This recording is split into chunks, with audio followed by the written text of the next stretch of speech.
Welcome to another month of romance video. So today I'm going to show you a bunch of footage from me watching Love Between the Covers. My intention was to actually just talk about the documentary, but then when I started watching it, I just felt the need to share as I went. I also took a ton of notes while watching it. But yeah, so here's the footage.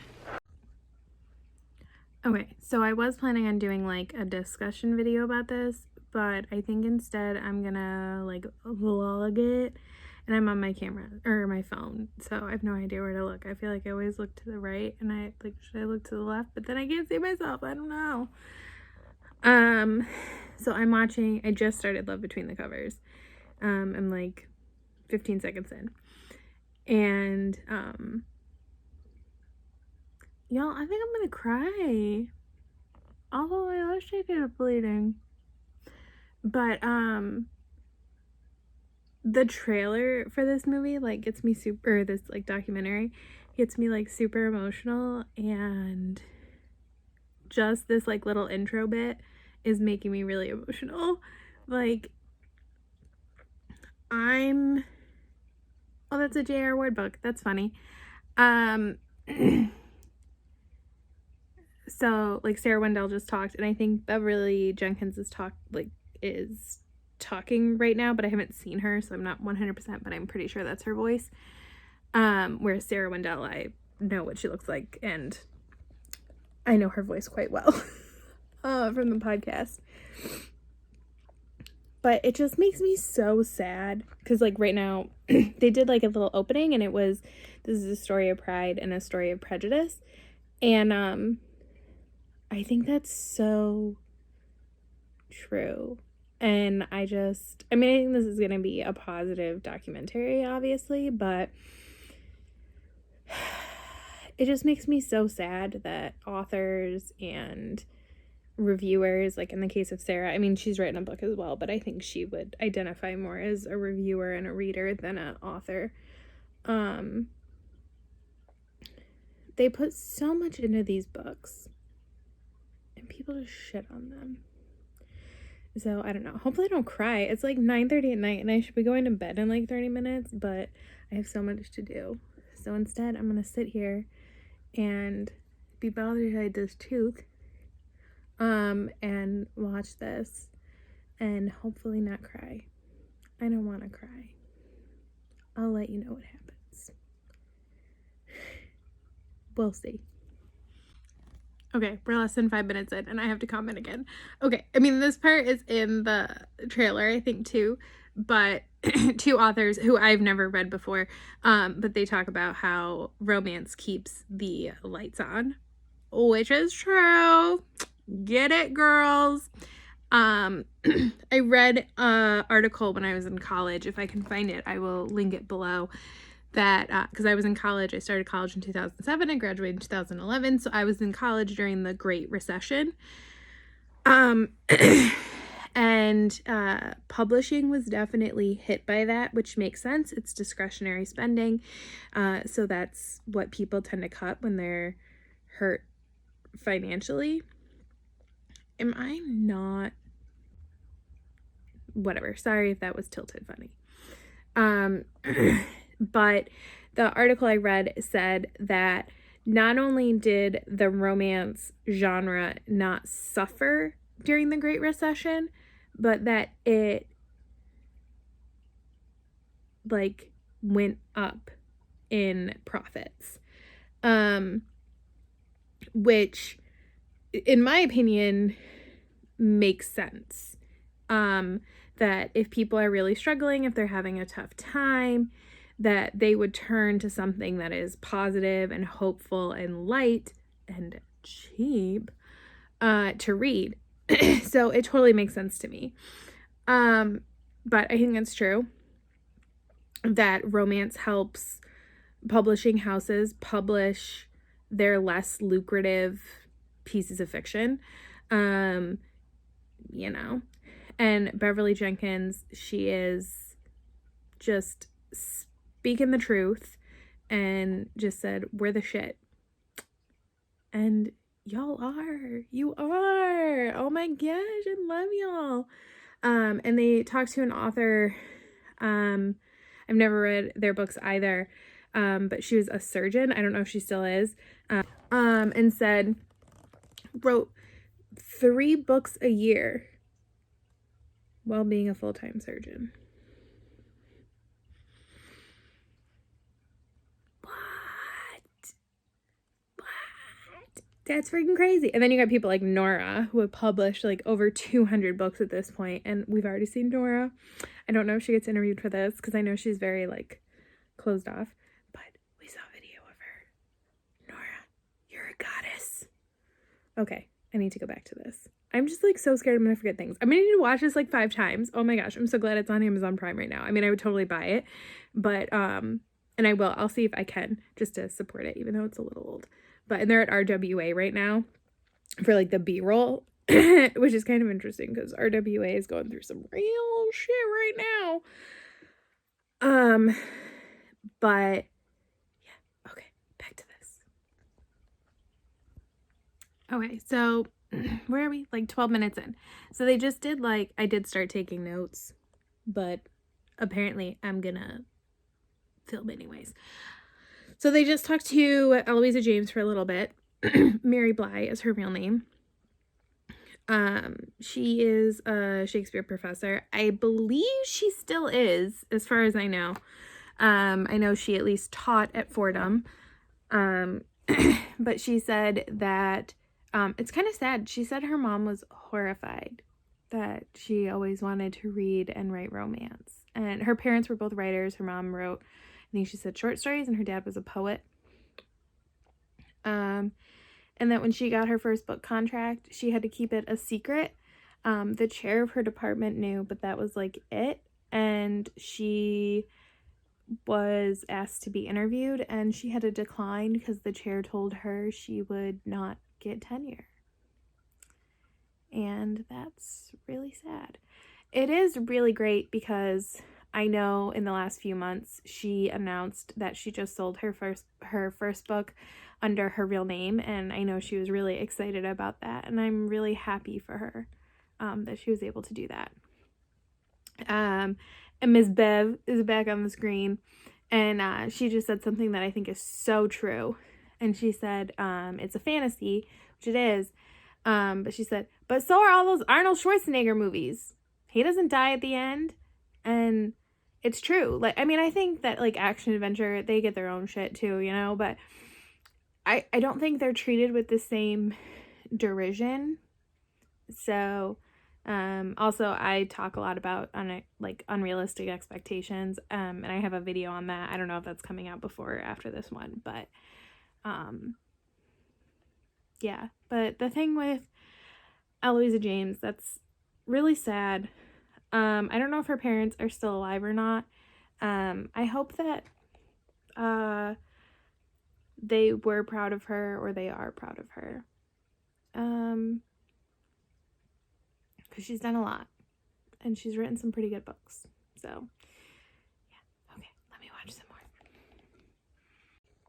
Okay, it's been like 2 minutes, but I'm like freaking out because Nora, and she just said the same thing I said in my love versus romance video, and that is that's what you're reading it for, is to know that love conquers all. That's right. Me and Nora on the same team. So excited. Okay. Now Nora's dropping some truth bombs. So they're talking about like how fast you basically have to write, like how you have to stay in like the public eye and stay in your publisher's eye and everything. And so Nora just said, they tell me like people say like, oh, how do you write so much? And she's like, but you're on Facebook and Twitter and having lunch, and it's like, yeah, your ass should be in the chair. Let me say, like, writers, you do you take care of yourself, do whatever you want, but I mean, she ain't wrong. Okay, I need a moment. So they went back to the one author that was a surgeon. So her name is Len Bardo, I don't know, but she writes under the name Radcliffe. And so they talked about her a little bit earlier. I'm a little over an hour in right now. so they had talked about her a little bit earlier, and she had talked about how, you know, she's older. She was probably born in like the 50s. Or she's probably like the same age as my mom or around there. And she said that she didn't know like who she was, and she didn't even like know what a lesbian was or anything, or that she was one until she was like with her first girlfriend for like 10 months. And that made me really sad. Obviously I know that's like what the world was like. And now they're talking to her some more. And she started a like publishing company, to try and help, like, I think she says queer books, get published, and those authors get published and get support. And they're talking to like readers right now, and one reader, she's older as well, and she said, you know, people today don't know how are you really gonna sit on me right now? What the hell? Don't know how lucky they have it. And it makes me really sad because she's right. I think, you know, it's not perfect, obviously, but it's true that there's so much more representation now, and that people who maybe feel confused or unsure of something have more information available to them. And like another woman talked about how she read a book, no, it was the same woman. She talked about a book, and the lady in the book, the like protagonist, found out she was a lesbian, and you know, like it was like a secret or something. I don't know. But and that wasn't right, so she ends up killing herself at the end of the book. And then another reader was saying that she didn't want her life to be miserable, and she didn't want to have to commit suicide, because that was like how people like her were portrayed in fiction. And that is really sad. You know, it just makes me sad. Beverly Jenkins also dropped some more truth bombs, and said, if you can read shapeshifters and like chameleon people, and she says something else I can't remember, but you can't read about like an African American, then, you know, she doesn't let that bother her. But I think she's right. I think, like, I have talked before about one of the reasons I put off reading Beverly Jenkins is because I was just really apprehensive about the level of emotion and the, obviously I know there's a happily ever after. And she says in here, she says, you know, slavery isn't a happily ever after.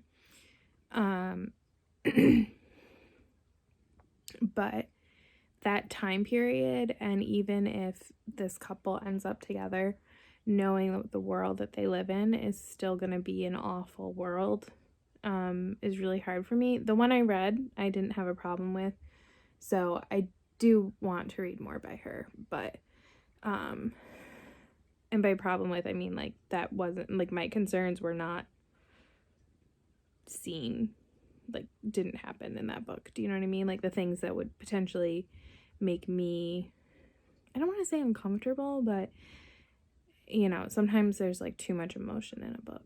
I don't know. Anyways, but yeah, there's been some stuff, people talking about like representation and everything. It is really hard to hear, you know. It just makes me sad that people go through that. And obviously I'm not in their position, and I can't imagine what it's like to be them. And I'm happy that they at least have some representation now. So, I'm gonna watch some more. I think there's like 20 minutes left, and it's like 11 o'clock, so I should probably go to bed soon, but you know. Okay, I'm gonna stop talking now. So I just kind of wanted to wrap this up. I thought that Love Between the Covers was an interesting documentary. I would give it like 3 to 4 stars, probably leaning more towards 3. I particularly liked the spotlights on authors, especially because only one of them was somebody I really knew anything about, so it was nice to get to know about all these other authors that I hadn't even heard of. But it didn't dig into like anything nearly as much as I would have liked to. And like, I'm not sure if it had a purpose. Now, I don't watch a lot of documentaries, so maybe they're not supposed to have a purpose, but I feel like they should have a purpose. So I would love to see another documentary on the romance genre and community and just see it go even further and more detailed. But overall, I liked it. I watched it on Amazon Prime for free. It was included with Prime.